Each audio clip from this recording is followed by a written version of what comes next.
Hey YouTube, Qualia here, bringing you all an update to my Cardfight Vanguard, Gryphogilla, Dragontree, Dragon Empire deck profile for post-Dragon Masquerade.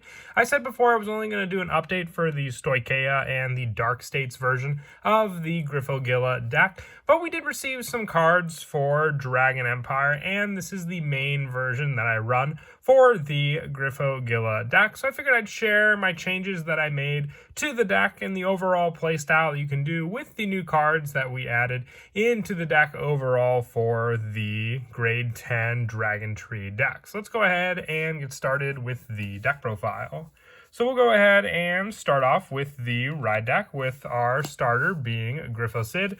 With the standard play, it gets 2,000 for each Calamity card with a different card name in your soul. And on the Vanguard circle at the beginning of your main phase, you choose a Calamity card from your ride deck, put into your soul, put 3 Calamity cards from soul that were in the ride deck into the ride deck face up, insert your hand or deck for up to 1 Dragontree of Ecliptic Decimation, Gryphogilla, the ride as stand. And if you search your deck, shuffle your deck. If you wrote a card, choose 2 or more rear guards and put a Dragontree marker on each of them. So this sets up your main playstyle being the Dragontree markers, Gryphogilla itself with all of the orders being the grade 1 through 3 ones we run. So the beginning of the end, the Ill Omen Transmogrification, the Coming of Demise, and then the last card in the ride deck being the Overtrigger, so the Dragon Deity King of Resurgence, Dragveda. And this Overtrigger definitely does have some immense pressure in the deck since you know it's a guaranteed restand for your Vanguard, with Gryphogilla having the additional critical to begin with its own skill if you have 3 or more Dragontree markers. For the actual main deck, we are also running the 4 copies of Dragontree of Ecliptic Decimation, Gryphogilla.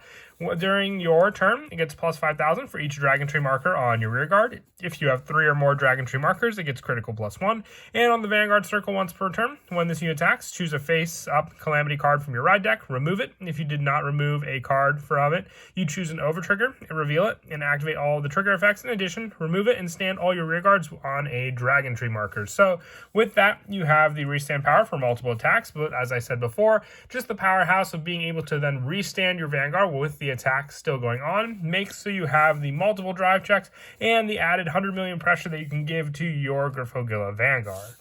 For the only grade 3 that we're running in the deck, I'm running 3 new copies of the new Thirstray Dragon on rearguard during your turn. If this unit is on a rearguard with a Dragontree marker, it gets plus 10,000 power. Now, what I really like about this card is you have the plus 5,000 of the Dragontree marker on top of the plus 10 that Thirstray Dragon gets. So this card's always attacking with 28,000 on its own and not even including the boost. So that's some pretty big numbers that you can go for in the deck. It's why I'm running this card over Asperidea. Asperidea has the restand power, but it does also take away from the soul power that you have for your Vanguard to use with other cards, being with that restand play. And at the most, if you don't have a boost, you're only attacking with the 18k power of Asperidea, which if your opponent gets a trigger, then you're going off of the play of needing to get another additional trigger to then have that power on your Asperidea to hit. At least with Thirstray Dragon, you can attack with your Vanguard first and still have the 28k power, so even if your opponent does get a trigger, you have to have them guard with at least 1 more card that's more than a 5k shield for them to be able to block your Thirstray Dragon's attack. And also, for the only grade 2s that we run on the deck, 4 copies of Wilderness Dragon. This is one of the cards where I prefer my Soul Blast goes to as well. With Wilderness Dragon, when this unit's placed on rearguard, if you have 3 or more Dragontree markers on your rearguard, you can Soul Blast 1, choose one of your opponent's rearguards in the same column as this unit, and retire it. So it's retire power that we definitely needed to go with the Dragontree Wretch, Draco Batacall, to use its second ability in the deck for the additional Soul Blast power. We do have some cards to build up the soul in the deck as well, so that helps with that play on top of the Soul Blast power that this card needs. For choosing an opponent's rearguard, which taking away a resource from an opponent also helps because they will be using up a good amount of their hand to go for more of a pressure in blocking the Gryphogilla attack if we have more than 3 Dragontree markers, giving it that additional critical. for our grade 1s, we're running 4 copies of Dragontree Wretch Dracobatical. When placed on rearguard, counter +1, choose one of your rearguards without any Dragontree markers and put a Dragontree marker on it. And on rearguard, once per turn, when your opponent's rearguard is retired during your main phase, you can Soul Blast 1, look at the top 5 cards of your deck, choose up to one grade 1 of this unit from among them, call it to rearguard, and shuffle your deck. So we do have a good number of other grade 1s that we run in the deck on top of Dracobatical, but being able to place that additional Dragontree marker also gives us our 3rd copy needed to give the additional critical to Grifogilla on the Vanguard Circle. And some of the other grade 1s that we can call include the Stealth Dragon Fushimachi Madoka. If your opponent's drop zone has 4 more cards on the rearguard or guard circle, it gets plus 2,000 power and shield +5.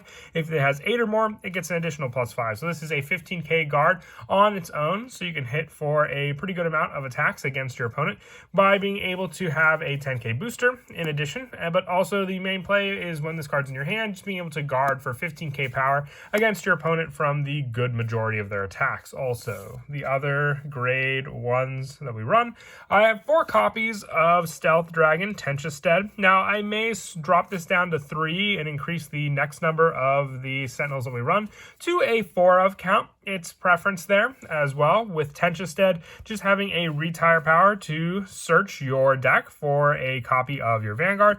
This gives you a search for your Persona Ride option to then Persona Ride Grifogilla, the final next turn, and then just having to retire Tenchestead 4. I really wish this card would go into the Soul, providing more of a Soul build-up, but sadly, I guess we couldn't just have that be the case. But the last grade 1, aside from the Sentinel that I run, the 3 copies of Twin Strike of Duststorm Orlando. From the Soul, if your opponent's rearguard was retired this turn, you can counter +1 and call this card to rearguard, but the main play comes in the form of its rearguard ability. When your grade 3 or greater Vanguard attacks, you can put this unit into your Soul and choose one of your Vanguards and gets plus 5,000 to end of turn. So not only does it give power to your Grifogilla Vanguard, but it also puts your Orlando into the Soul to then use later on for more Soul Blast power that we may need in the deck. Also, you have the 1 Soul to begin with your Vanguard when you finish the Ride deck, since you place the 3 orders. So you have the 1 Grifocid in your Soul to rely on for whatever Soul Blast you want to use it for, and then you're reliant on either the Orlandos or the additional Persona Rides to build up more of your Soul to use in the deck.